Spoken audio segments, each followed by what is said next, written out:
We kind of went up to Mount Rushmore, Hmm. which is breathtaking. It is. It's absolutely breathtaking. Now, we had one of our friends say, maybe, Mount Rushmore, it's not all it's cracked up to be. I disagree. I do too. I think it is.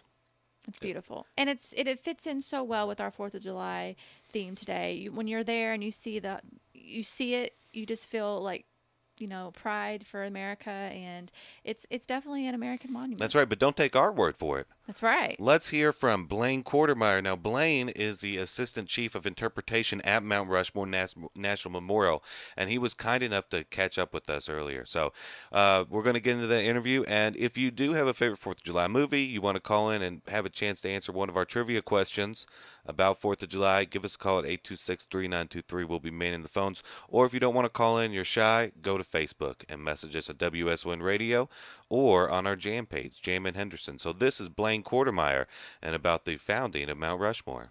Mount Rushmore started as an idea from a guy by the name of Doane Robinson.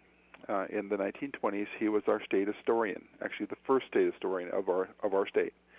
It was his idea as an attempt, that idea, if fulfilled, would diversify the state's economy. He was basically looking at tourism. You see, back in that day, South Dakota was, for the most part, agriculture, some mining, but for the most part, we lived off the land. And he believed if he could get someone to carve something in the Black Hills into these beautiful big pieces of granite, that people would come, build it, and people would come. Well, it worked out. And it worked out, yep. Now we average somewhere around 2.8 million people per year here at Mount Rushmore. So the idea is Doane Robinson, the sculptor who took on that idea and fulfilled it. He and 400 workers over the 14 years of carving. His name, of course, is Gutzon Borglum. He was carving Stone Mountain, Georgia at the time. He was the first carver on Stone Mountain. He believed that he could fulfill both projects at the same time. So came to South Dakota, looked over the Black Hills, and thought that it was a grand idea, and went back to Georgia and found out he was going to be kicked off the Georgia project, Stone Mountain, so came to South Dakota permanently to fulfill this project. And that, of course, our project dates here are between 1927 and 1941 is the completion time.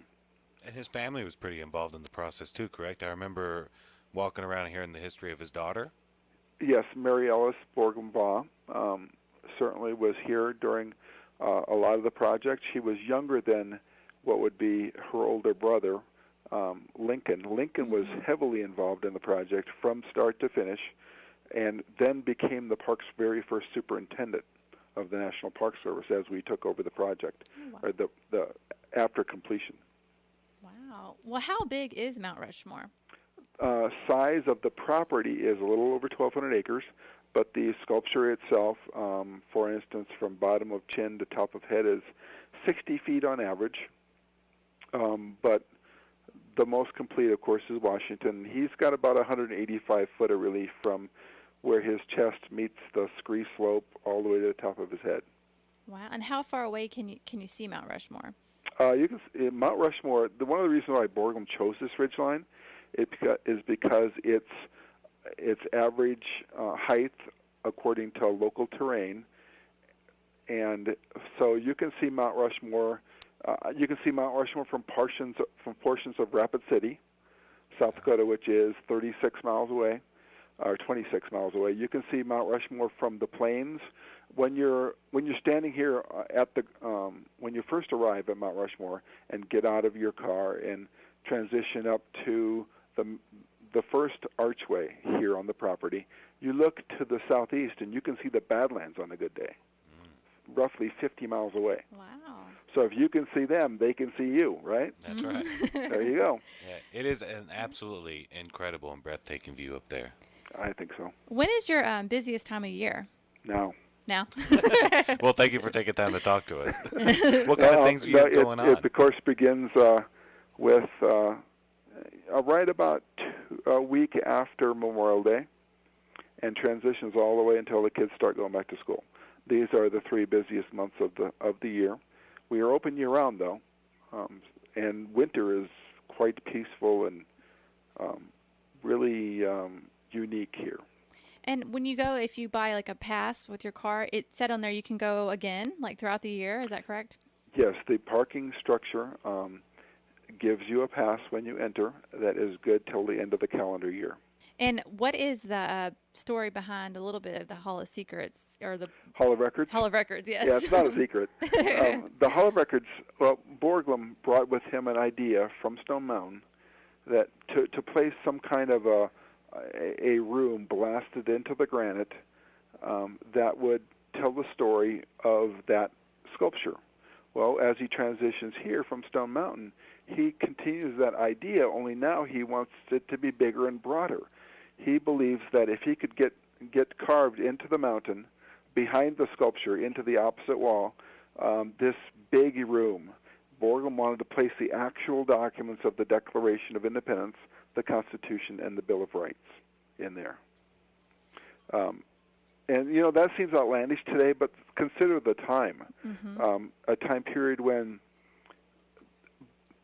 if any enemy was going to attempt to conquer our nation, they would have to assault our coasts, move inland, and what better place than the center part of the continent, high on a ridgeline, to defend those important documents?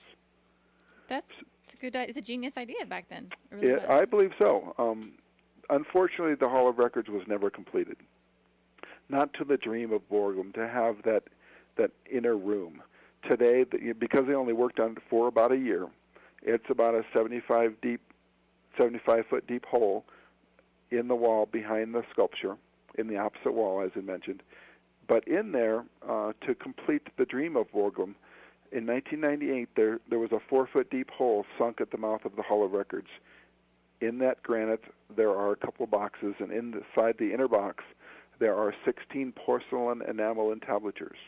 On those entablatures are the entire text of the Declaration, the Constitution, the Bill of Rights, and the Gettysburg Address. Wow. That's Among incredible. other things, like who Borglum was and what we believe the sculpture means to our country today. Wow. All sealed up with a granite capstone. And on that capstone reads one of my favorite quotes by Borglum. Would you like to hear it? Yes.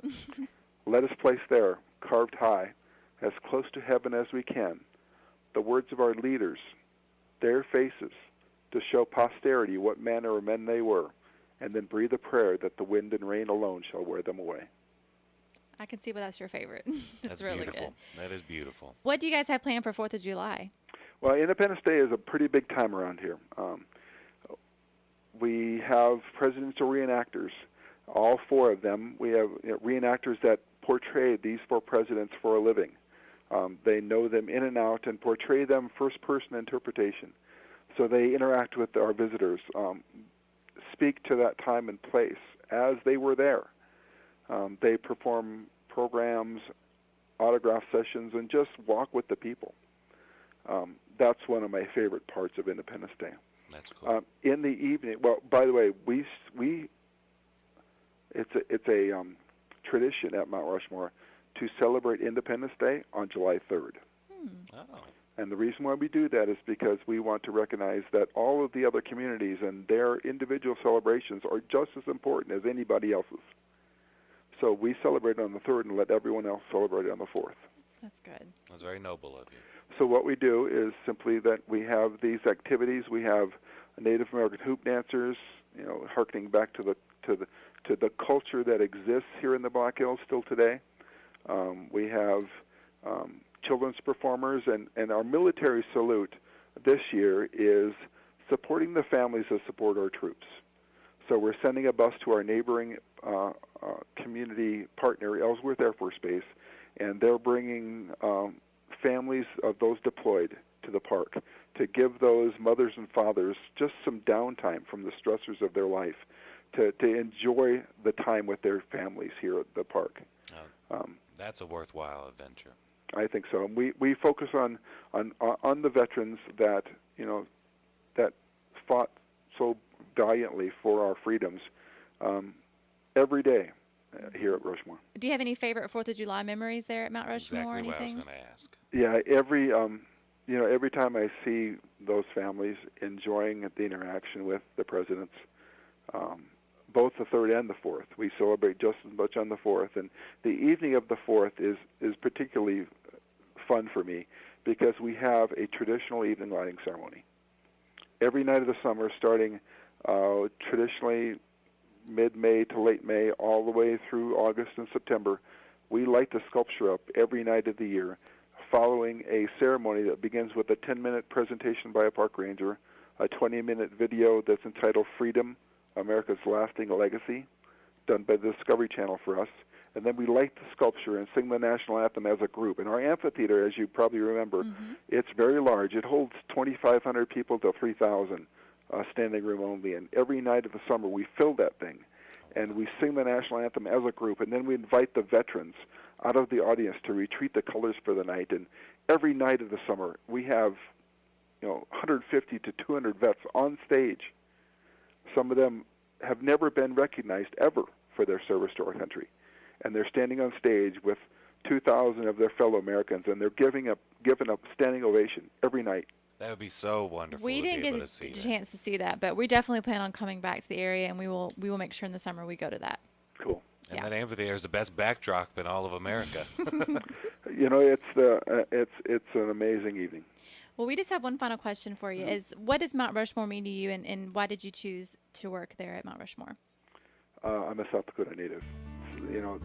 This means so much to our state and to our country that I feel blessed every day to help be an ambassador to this place.